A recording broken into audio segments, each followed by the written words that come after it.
السلام علیکم ورحمۃ اللہ وبرکاتہ۔ بسم اللہ الرحمن الرحیم۔ سال 2024 کا بہترین اختتام کیسے کریں؟ نمبر 1، ان ہستیوں کا خصوصی شکریہ ادا کریں جنہوں نے آپ کے اس سال کو خوبصورت بنایا، آپ کی زندگی میں مسکراہٹوں، خوشیوں یا آسانیوں کی وجہ بنے، آپ کو کوئی نصیحت کی یا کوئی سبق دیا، کسی بھی معاملے میں آپ کی مدد کی یا آپ کا کوئی مسئلہ حل کیا، ان سب کا الگ الگ شکریہ ادا کریں، اس لیے کہ جناب نبی کریم صلی اللہ علیہ وآلہ وسلم نے ارشاد فرمایا کہ جو بندہ لوگوں کا شکر ادا نہیں کرتا وہ اللہ تعالی جل جلالہ کا شکر بھی ادا نہیں کر سکتا۔ نمبر 2، اگر گزشتہ سال کسی سے کوئی گلہ یا شکوہ ہے تو کوشش کر کے اسے معاف کر دیجیے، بے شک اسے دوسرا موقع نہ دیں، لیکن کم از کم اس کی طرف سے دل صاف کر لیں، کیونکہ جناب نبی کریم صلی اللہ علیہ وآلہ وسلم کا ارشاد گرامی ہے، فرمایا کہ جو تیرے ساتھ تعلقات کو ختم کرے تو اس کے ساتھ تعلقات کو جوڑ، اور فرمایا جو تیرے اوپر کوئی ظلم کرے تو اسے معاف کر دے، اور جو تیرے ساتھ کوئی برائی کرے تو اس کے ساتھ اچھائی کر۔ کیسا خوبصورت فرمان مبارک ہے جناب نبی کریم صلی اللہ علیہ وآلہ وسلم کا، اور آقا دو جہاں صلی اللہ علیہ وآلہ وسلم نے خود بھی اس کے اوپر عمل کر کے دکھایا کہ جس وقت آقا دو جہاں صلی اللہ علیہ وسلم ایک درخت کے نیچے آرام فرما رہے تھے اور یہودی تلوار لے کر آیا اور جناب رسول اللہ صلی اللہ علیہ وآلہ وسلم کو جگا کر کہنے لگا کہ آپ صلی اللہ علیہ وآلہ وسلم کو میرے ہاتھ سے کون بچائے گا، تو رسول اللہ صلی اللہ علیہ وآلہ وسلم نے فرمایا کہ میرا اللہ مجھے بچائے گا۔ بس اللہ تعالی جل جلالہ کا نام سننا ہی تھا کہ اس کے ہاتھ کانپ گئے اور تلوار گر گئی، اور رسول اللہ صلی اللہ علیہ وآلہ وسلم نے اس کی تلوار کو اٹھا لیا اور پھر فرمایا کہ آج مجھ محمد صلی اللہ علیہ وآلہ وسلم کے ہاتھ سے تجھے کون بچائے گا؟ تو وہ کہنے لگا کہ مجھے آپ صلی اللہ علیہ وسلم کے ہاتھ سے آپ کے اخلاق ہی بچائیں گے۔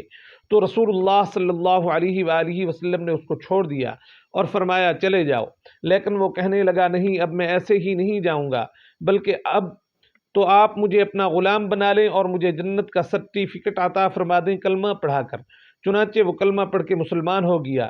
یہ اخلاق تھے جناب نبی کریم صلی اللہ علیہ وسلم کے۔ اللہ تعالی جل جلالہ ہمیں بھی یہ اخلاق اپنانے کی توفیق عطا فرمائے، آمین ثم آمین۔ نمبر 4، غور و فکر کریں کہ اس سال آپ اپنے طے کردہ مقاصد کس حد تک حاصل کر پائے۔ جہاں ناکام ہوئے تو اس کی وجوہات جان کر انہیں دور کرنے کی کوشش کیجیے۔ نمبر 5، اس سال جو کامیابیاں حاصل کی ہیں ان پر شکر گزار ہوں اور ان سے اگلے سال کے لیے ترغیب حاصل کریں۔ نمبر 6، اس سال ادھورے رہ جانے والے کاموں کی وجوہات معلوم کریں اور ان کو اگلے سال میں جلد از جلد مکمل کرنے کی کوشش کیجیے۔ نمبر 7، جو ٹھوکریں کھائی ہیں ان سے سبق حاصل کریں اور آئندہ ان سے بچیں۔ گزشتہ سال کے واقعات اور تجربات سے فائدہ اٹھائیں۔ نمبر 8، اپنوں کے حق میں جو کوتاہیاں ہو چکی ہیں ان کی معافی مانگیں اور ان کی تلافی کریں۔ اللہ تعالی جل جلالہ سے اپنی کوتاہیوں پر معافی مانگیں اور توبہ طائب ہوں، اور اگر ناجائز طریقے سے کسی کا کوئی مال لے لیا ہے یا کوئی ظلم کر لیا ہے تو جس کے ساتھ کوئی زیادتی کی ہے اس کا ازالہ کریں۔ اگر ظلم کیا ہے تو معافی مانگیں۔ اگر کسی کا مال ناجائز طریقے سے لے لیا ہے تو اس کو واپس کریں، کیونکہ یہ حقوق العباد ہیں۔ جب تک بندہ بندے کو معاف نہیں کرے گا اس وقت تک اللہ تعالی جل جلالہ حقوق العباد ہرگز ہرگز معاف نہیں فرمائیں گے۔ نمبر 9، سال کے آخر میں اپنے آپ کو خوش کرنے کے لیے کچھ کیجیے، مثلا کوئی دعوت یا ٹور وغیرہ۔ نمبر 10، اگر پچھلے سال میں اپنا خیال رکھنے میں کمی ہو چکی ہے تو اپنے ذہنی سکون اور جسمانی صحت کا خیال رکھنا شروع کر دیجیے۔ نمبر 11، گزشتہ سال کو مد نظر رکھتے ہوئے آنے والے سال کے لیے خود کو تیار کیجیے۔ نمبر 12، اگلے سال کے لیے نئے مقاصد سیٹ کیجیے، انہیں پانے کے لیے پلاننگ کیجیے، اور اگلے سال کے مقاصد میں آپ کا یہ مقصد ضرور شامل ہونا چاہیے کہ میں پکا نمازی بن جاؤں اور اللہ تعالی جل جلالہ کا فرما بردار بن جاؤں، کسی حال میں بھی اللہ تعالی جل جلالہ کی نافرمانی نہ کروں۔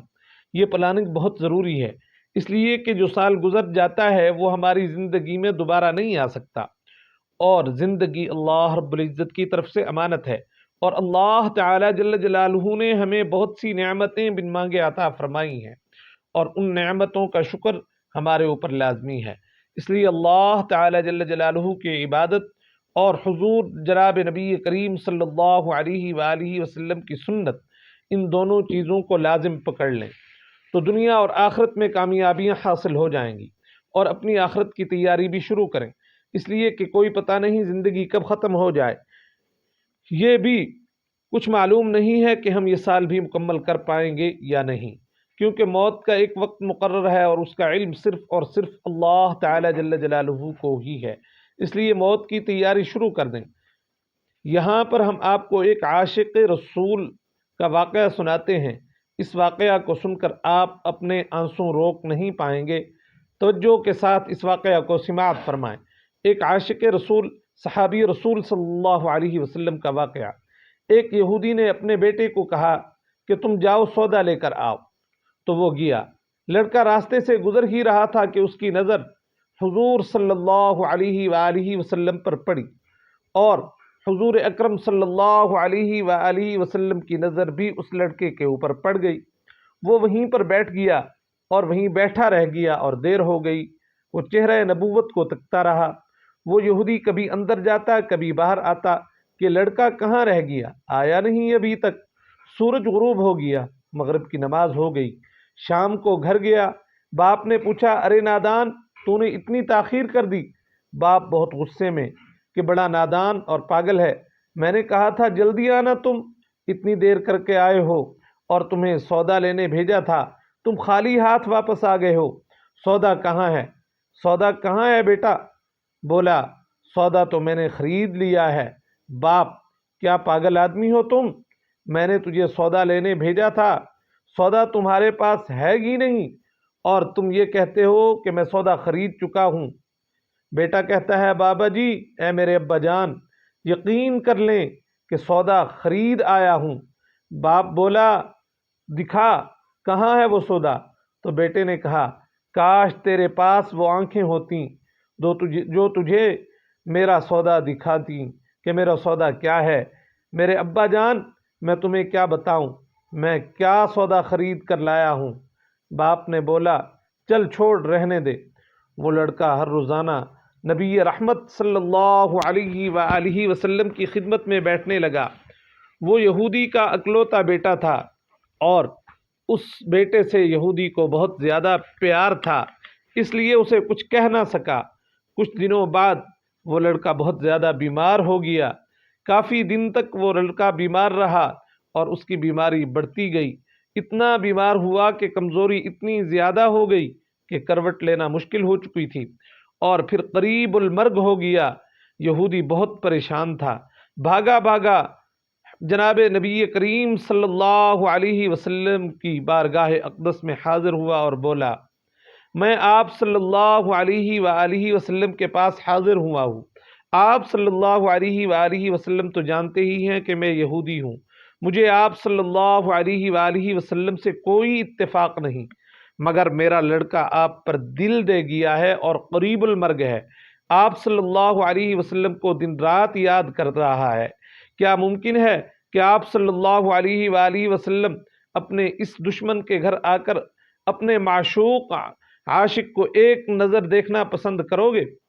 کیا یہ آرزو پوری ہو جائے گی کہ وہ مرنے سے پہلے آپ صلی اللہ علیہ وآلہ وسلم کا دیدار کر لے؟ وہ کسی اور چیز کی آرزو نہیں کر رہا۔ آپ صلی اللہ علیہ وآلہ وسلم نے یہ نہیں فرمایا کہ میں جاؤں گا یا نہیں جاؤں گا، بلکہ آپ صلی اللہ علیہ وسلم نے فرمایا، اے ابو بکر، عمر، عثمان، علی، اٹھو، چلو چلیں، باقی بھی جو سب ہیں چلیں، آپ کے عاشق کا دیدار ہم بھی کریں گے، اپنا دیدار اسے کروا دیتے ہیں، آخری لمحہ ہے، آنکھیں بند کرنے سے پہلے اسے ہم کچھ دینا چاہتے ہیں، چلو چلتے ہیں۔ یہودی کے گھر پہنچے تو لڑکے کی آنکھیں بند تھی۔ حضور صلی اللہ علیہ وآلہ وسلم کا سراپا کرم ہی کرم ہے۔ لڑکے کی پیشانی پر آپ صلی اللہ علیہ وآلہ وسلم نے اپنا دست اقدس رکھا۔ لڑکے کی آنکھیں کھل گئیں، جیسے زندگی لوٹ آئی ہو، جسم میں طاقت آ گئی ہو، ناتوانی میں جوانی آ گئی ہو، اور اس لڑکے نے آنکھیں کھولیں۔ رخ مصطفیٰ صلی اللہ علیہ وآلہ وسلم پر نظر پڑی، ہلکی سی چہرے پر مسکراہٹ آئی، اور اس لڑکے کے لب کھل گئے۔ اور مسکراہٹ اس کے ہونٹوں پر پھیل گئی۔ جناب رسول اللہ صلی اللہ علیہ وآلہ وسلم نے ارشاد فرمایا، بیٹا بس اب کلمہ پڑھ لو۔ لڑکا اپنے باپ کا منہ تکنے لگا تو وہ یہودی بولا، میرا منہ کس لیے تکتے ہو؟ ابو القاسم جناب محمد بن عبداللہ صلی اللہ علیہ وآلہ وسلم جو کہتے ہیں کر لو۔ لڑکا بولا، یا رسول اللہ صلی اللہ علیہ وسلم میرے پاس تو کچھ نہیں، یعنی میرے پاس تو کوئی عمل نہیں۔ آپ صلی اللہ علیہ وآلہ وسلم نے فرمایا، بس تم کلمہ پڑھو، میں جانوں اور جنت جان، تم میرے ہو جاؤ، جنت بھی تو میری ہے، جنت میں لے جانا یہ میرا کام ہے۔ لڑکے نے کلمہ پڑھ لیا۔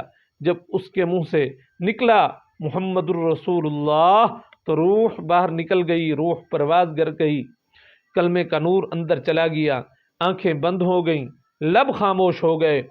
اس لڑکے کا باپ وہ یہودی بولا کہ اے محمد صلی اللہ علیہ وآلہ وسلم، میں اور آپ صلی اللہ علیہ وآلہ وسلم دونوں ایک دوسرے کے مخالف ہیں، اس لیے یہ لڑکا اب میرا نہیں رہا، اب یہ اسلام کی مقدس امانت ہے، کاشانہ نبوت صلی اللہ علیہ وآلہ وسلم سے اس کا جنازہ اٹھے، تب ہی اس کی عزت ہے، اس کا اکرام ہے، اس کی شان بھی یہی ہے، اس لیے آپ صلی اللہ علیہ وسلم اس کو لے جائیں۔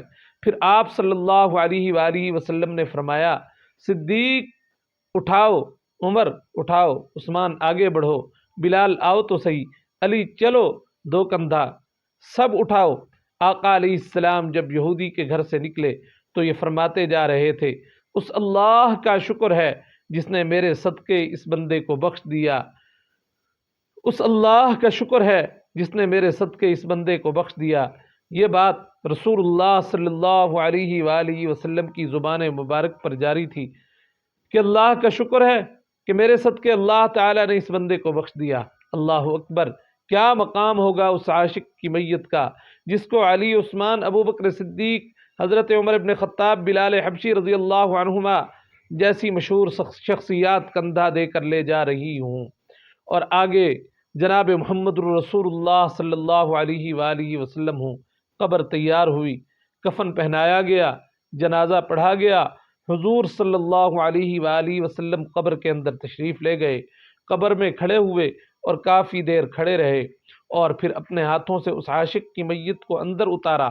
آپ صلی اللہ علیہ وسلم قبر کے اندر پنجوں کے بل پاؤں رکھ رہے تھے، مکمل پاؤں مبارک نہیں رکھ رہے تھے۔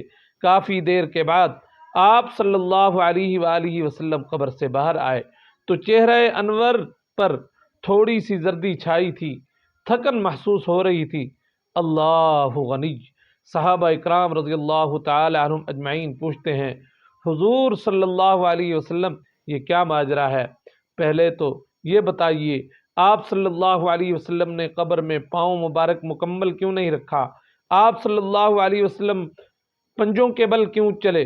تو کریم آقا صلی اللہ علیہ وآلہ وسلم نے ارشاد فرمایا، قبر کے اندر بے پناہ فرشتے آئے ہوئے تھے، اس لیے مجھے جہاں جگہ ملتی تھی میں پنجہ ہی رکھتا تھا، پاؤں رکھنے کی جگہ نہیں تھی۔ میں نہیں چاہتا تھا کہ کسی فرشتے کے پاؤں پر میرا پاؤں آ جائے۔ پھر صحابہ اکرام رضوان اللہ علیہم اجمعین نے پوچھا، آپ صلی اللہ علیہ وآلہ وسلم قبر کے اندر کیوں گئے؟ ہمیں کہتے، ہم چلے جاتے۔ تو سبحان اللہ، کیا خوبصورت جواب دیا آقا صلی اللہ علیہ وسلم نے کہ میں نے اس لڑکے کو بولا تھا تیری قبر کو جنت بناؤں گا، تو اب اسی قبر کو جنت بنانے قبر کے اندر چلا گیا تھا۔ تو پھر حضور صلی اللہ علیہ وآلہ وسلم اتنے تھکے ہوئے کیوں ہیں؟